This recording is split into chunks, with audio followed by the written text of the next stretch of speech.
Welcome to the Screen the Screener College Basketball Podcast with your hosts, Mike Randle and Gus Kearns. Welcome back to the Screen the Screener College Basketball Podcast, where we continue to preview each and every one of the 357 Division I basketball teams. I am your host, Mike Randle. You can follow me on Twitter at Randle Rant. And today we head down to Nebraska, where we're going to talk about Creighton basketball with Jon Nyatawa from the Omaha World-Herald. He's going to come in, give us the inside scoop on the Creighton Bluejays, who play fast, furious, and win an awful lot of games, how they look this coming year, the projections, and how he thinks Creighton is going to do. Please follow him on Twitter at Jon Nyatawa, JONNYATAWA. John, we appreciate you stopping by here on our train as we preview and get ready for the college basketball season. How you doing? Man, I'm doing good. Like, each day we get closer and I get more excited. I feel like it's going to feel, I hope anyway, that it's going to feel a little bit like a more normal season. And so that gets me pumped, and I don't know, just ready for basketball every year. I feel like around this time, I start getting a little antsy because I just want to see games. So we're still a little bit of ways away from that, but we're getting closer, so I'm happy about it.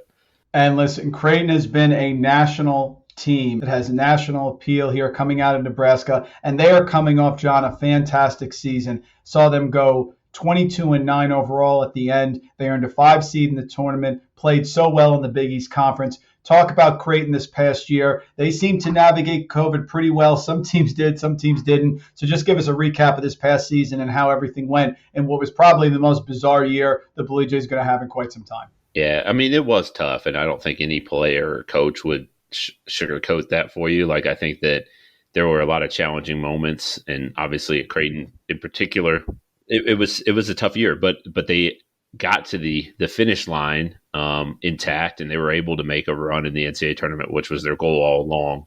Creighton hadn't been to the Sweet 16 since 1974.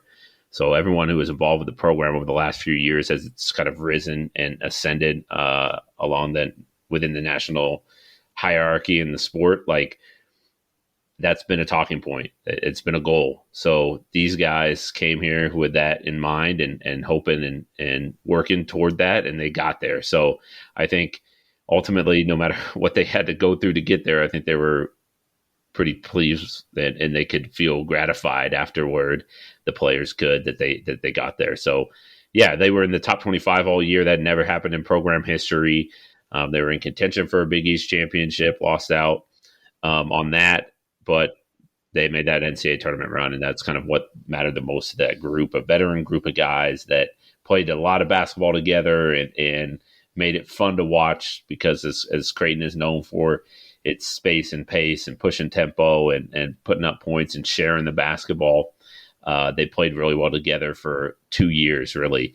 The year before that, the season was canceled due to COVID, but Creighton won a share of the Big East championship and was in position to earn a 2 or a 3 seed in the NCAA tournament before COVID canceled it. So they really had a 2-year stretch, and it was the same like nucleus of players where they had a lot of success. And so now they're going to have to try to reload a bit, but they hope that they can build off some of the momentum they've gained over the last 2 years.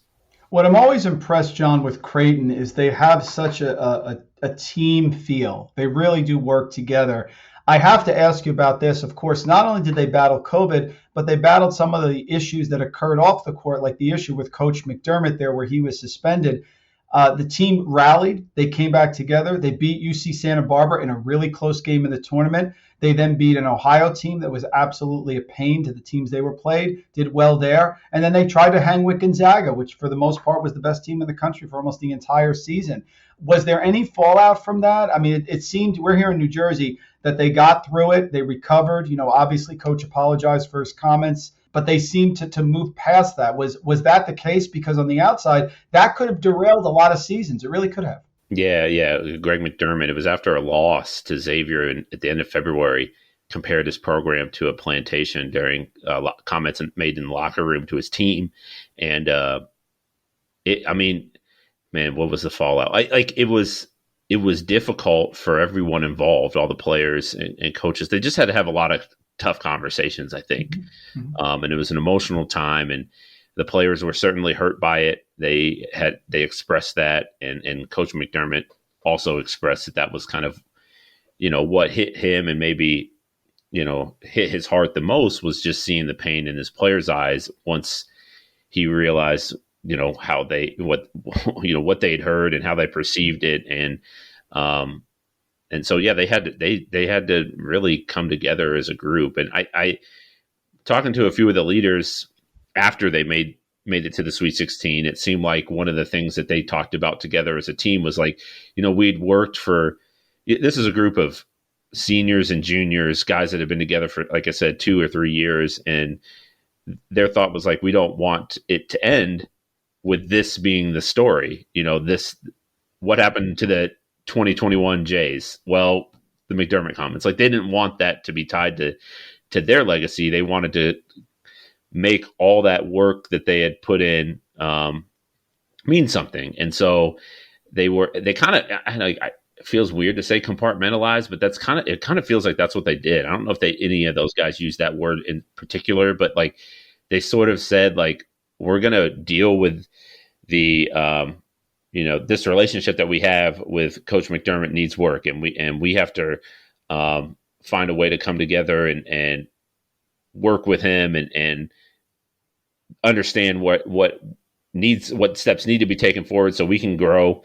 But on the other hand, we have a basketball goal and we have a job on the court that we want to accomplish or we want to do. So they were able to do both, I guess, and maybe focus more on the basketball side of things as March unfolded. And so they were able to make a deep run, but it didn't come without its like, at times you could tell it was wearing on them. And so they had to find a way to work together as a group to do it. So you commend them for it because obviously it was not an easy time, an easy few weeks for Creighton players. And even as Coach McDermott said during that, it was like, this isn't a topic. It's not a conversation that has to end at the end of the season. Like we need to keep talking about it. And I want to keep talking about it with my team over the course of the next few months and maybe even years, so it's a societal issue. Obviously that's like the core of it. And so it is a pretty deep conversation that has to be had. And it's hard to do that when you're trying to win basketball games. But the Jays were able to do it at least well enough to get to the Sweet 16. So you commend them for that.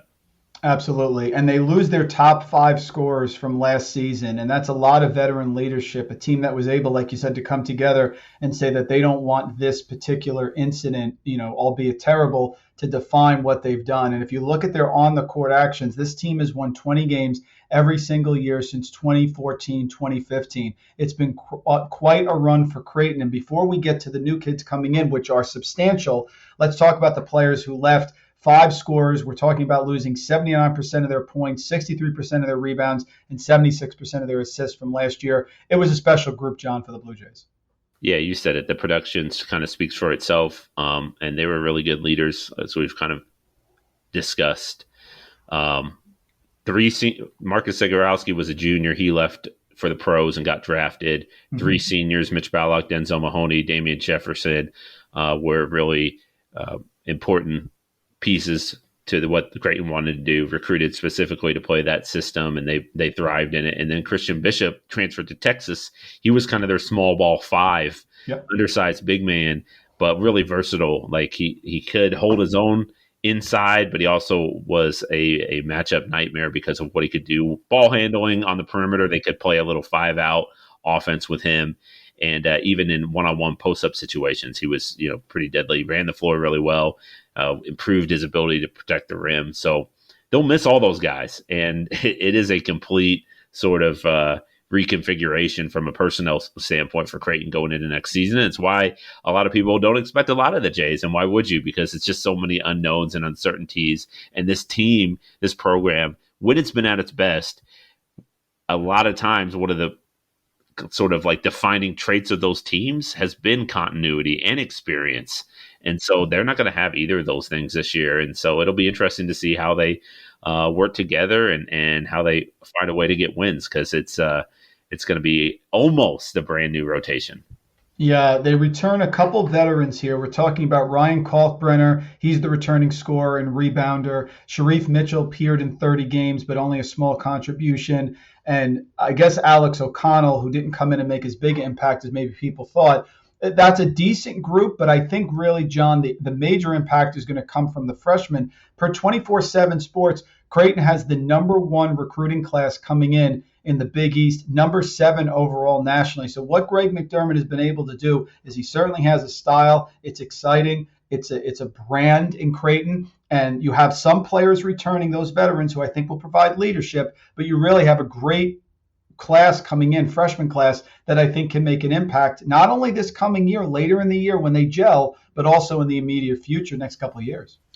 Yeah, no, it's in a really exciting group. It's the best recruiting class in at least recent history for Creighton since the online recruiting era has been around. They recruited really well, capitalized on the success of the last 2 years, and sold an opportunity to play right away for a lot of those guys, or at least the potential of getting to contribute right away because 5 starters left. So it's pretty obvious. Sure. You want to play for a big-time program and in a good league, in a system that's really appealing, here's your opportunity. So they got guys to buy into that and some really talented pieces. And while I do agree that, they're going to need 2, 3, 4 of them to play well this year, looking at maybe an Arthur Kaluma, who is a really versatile wing, that's he's got size, he's got good rebounding instincts, he can beat you one-on-one. He's the highest ranked recruit in Creighton history, at least recent history. He's a guy that I'm sure people will pinpoint or look at. Ryan Nemhart, a guard he's originally from Canada, played at Montverde Academy, heady point guard, perfect for a Creighton system. He excelled on the international stage for Canada's U19 team. He's one. I mean, you can go down the line. Mason Miller and Trey Alexander are both really dynamic players, top 100 kids. Like they certainly have the potential. And as you mentioned, the growth of this class together is really appealing. But I kind of look at the veterans because I feel like in college basketball, teams that have success have really good veteran impact. And maybe it doesn't always mean that those guys are the leading scorers, but they're consistent. And they're the ones that are delivering on the regular basis. If the team's in a funk or they're on the brink of going on or the opponent's on the brink of going on a run, you're in a hostile environment, facing some adversity, the leaders are the veterans are usually the ones that step up and make the big time plays. So how much improvement can a Ryan Kaufbrenner make freshman to sophomore year as a big man inside? That's something I'll be looking at. Sharif Mitchell, you mentioned. He was kind of their defensive stopper last year, pretty specialized role. Well, now can he sort of expand his impact and do different things? And Alex O'Connell, he kind of came in. He wasn't planning on playing last year, but then the NCAA said, hey, everyone can use their year of eligibility and it doesn't count against them. So he joined mid-season, and it was kind of like the team was already in its groove. It already found its flow. And then here comes Alex O'Connell trying to fit in, but now he has a whole offseason. How much improvement can he make? And they added 2 senior grad transfers, kind of like 3, 4. They're like 4 or 5 men, I would say. Ryan Hawkins is a D2 star, basically from Northwest Missouri State, and Keyshawn Feazell played at Mississippi, or started his career at Mississippi State, then went to McNeese State. Can those guys help? I'm excited about watching freshmen. I always am, but that they're going to be up and down because they've never been through it before, and they're just going to have to learn, and there's going to be growing pains for Creighton to get where it wants to go. I think the veterans are really going to have to step up, especially in key moments of tension and high pressure and adversity. So how consistent can they be? How much improvement can they make?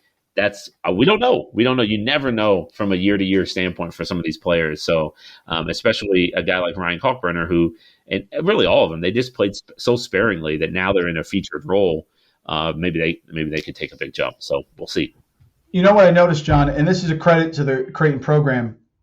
Arthur Kaluma from Arizona, Ryan Nemhart, brother of Andrew Nemhart, who's starring at Gonzaga, was starting at Florida as well, from Florida.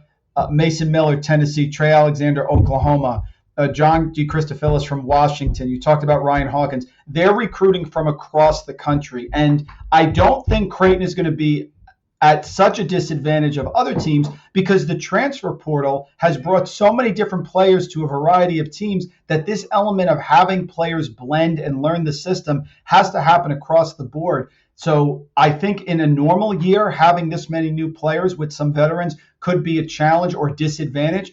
I don't think that's necessarily the case. Obviously, in the Big East, you're talking about Villanova, who's bringing all their players back. But I wouldn't be surprised if this team with this talent can blend pretty quickly. And they have a style, of course, that's dangerous against everybody, no matter how high they're ranked. Right. That's interesting. I haven't thought about that yet, about just the high transfer rates, and just kind of the shakeup, the roster shakeup, maybe more so than normal. And so that a lot of teams across the country are dealing with transition and are having to blend in new pieces, and while talented pieces, certainly at some spots. But yeah, it's happening more and more. And so the only difference is Creighton's probably going to have a few more freshmen. Yeah, I didn't even mention a couple of their redshirting guys, two international players, Modestus Kanchleris and Rati Andronikashvili. They were slated to play last year, but both suffered ACL injuries, so they didn't play at all.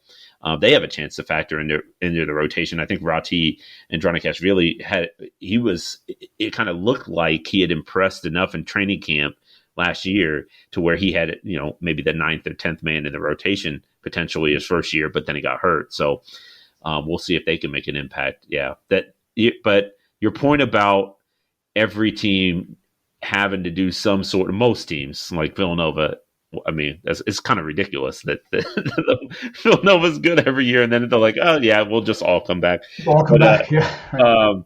But yeah, so that every team has to do some sort of transition. Creighton's maybe not in the minority here, but the challenge is still significant. So we'll see how they handle it.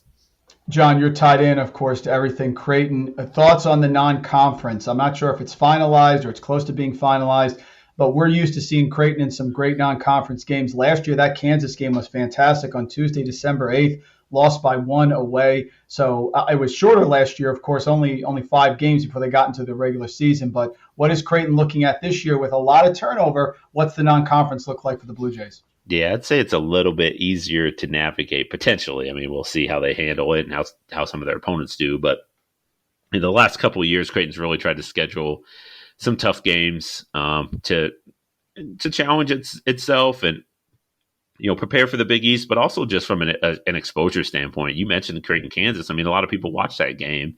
It was part of the Big East, Big 12 battle, but that's what this program's kind of reached a level now to where you can maybe you take on a few more losses in non-conference than maybe you used to, but the potential impact of having people tune in for your games, or just giving the players the opportunity, the experience of going different places to play. To play at Allen Fieldhouse is a pretty cool thing to put on to add to your memory bank if you're a college player, and you can sell that stuff in recruiting. Creighton's going to go to the Maui Invitational next year, not this year, but next year, and so that's something that I think they sell in recruiting too. But so yeah, the non-conference schedule may be a little bit. It's not as difficult maybe as has been the last couple of years, but there's still some good games. I mean, they're going to play BYU in a neutral site game. They've got Arizona State coming to Omaha. Iowa State's coming to Omaha. There's a game that's always has a lot of intrigue here locally with Creighton and Nebraska, that those two teams play every year. And I think it's one of the more underrated sort of college basketball rivalry games. Absolutely. But yep. It's kind of understandable why it's underrated, because neither team has done a lot on the national stage, but you're talking about two really good fan bases that like to support their teams. And so to see when those teams go at it, the internet traffic and chatter regarding the game, and then on site, the atmosphere is always really electric. So we'll see. They got a tournament that they're in. I think they have a potential to play Colorado, perhaps if both teams win their games, and that could be a really fun early season matchup. So there's some chances for them to get tested for sure. But it's also, as you can see, with a new team, with a young team, like you can see, oh well, here's a chance for Creighton to sort of ease its way into the season, so to speak.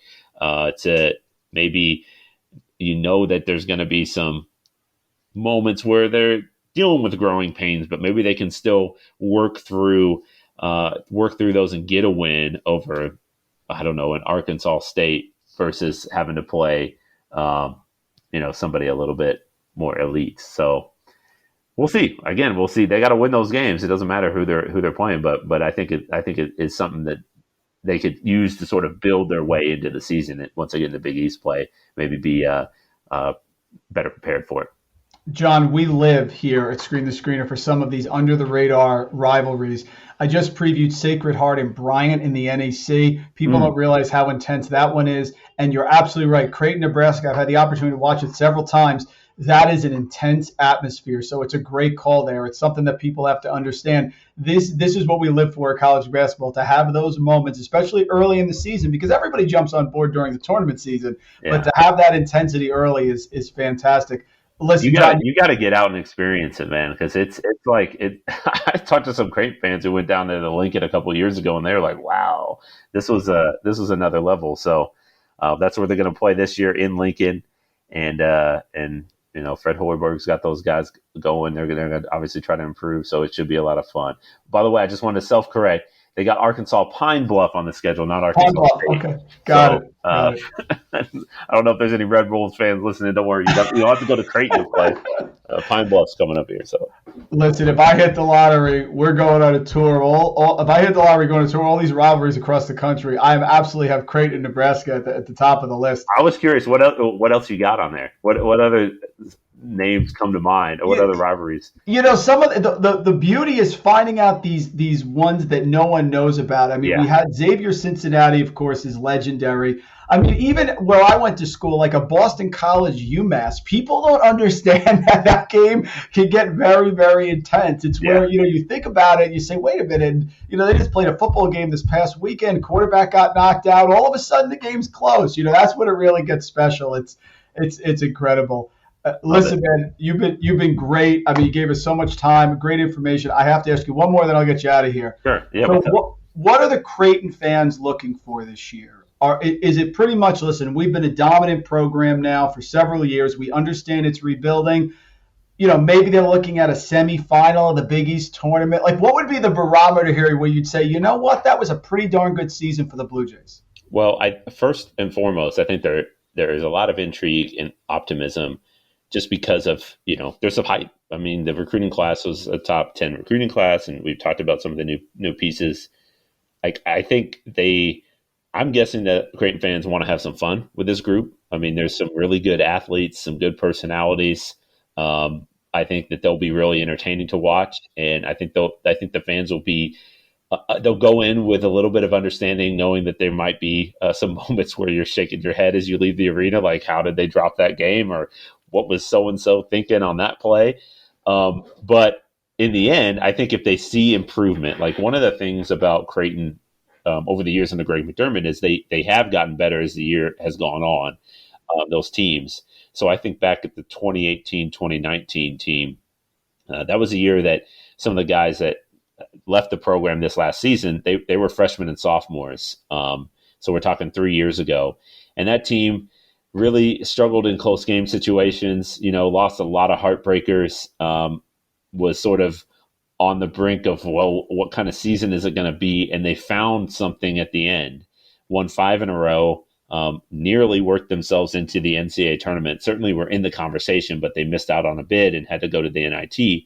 But you saw in those final, 4 weeks or so, like, hey, this is what this young group is going to be. Or like these are the signs of what they can become. So I think fans will probably remember and think about that, and they'll probably want to see signs of the groundwork being laid, is my guess. Now, they want to make the NCAA tournament. Like you said, it'd be great to have a deep run in the Big East tournament.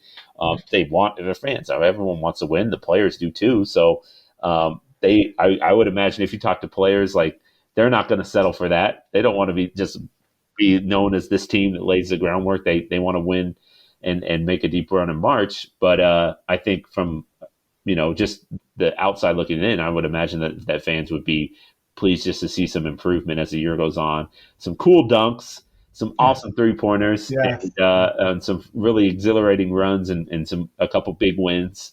But maybe beating Nebraska as well. That always feels good for Creighton fans, I think. But I think just generally improvement and signs of like, okay, we see what they're capable of accomplishing, and next year when they've got some experience under the belt, they can really take off.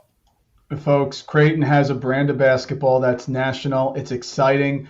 Everyone watches, and it's something you're going to sit down, get your popcorn ready. You'll love it. So certainly we expect them to come together under Greg McDermott and be a tough team once we get to the end of the year for sure, laying the groundwork for yet another run of 20-plus wins each and every year.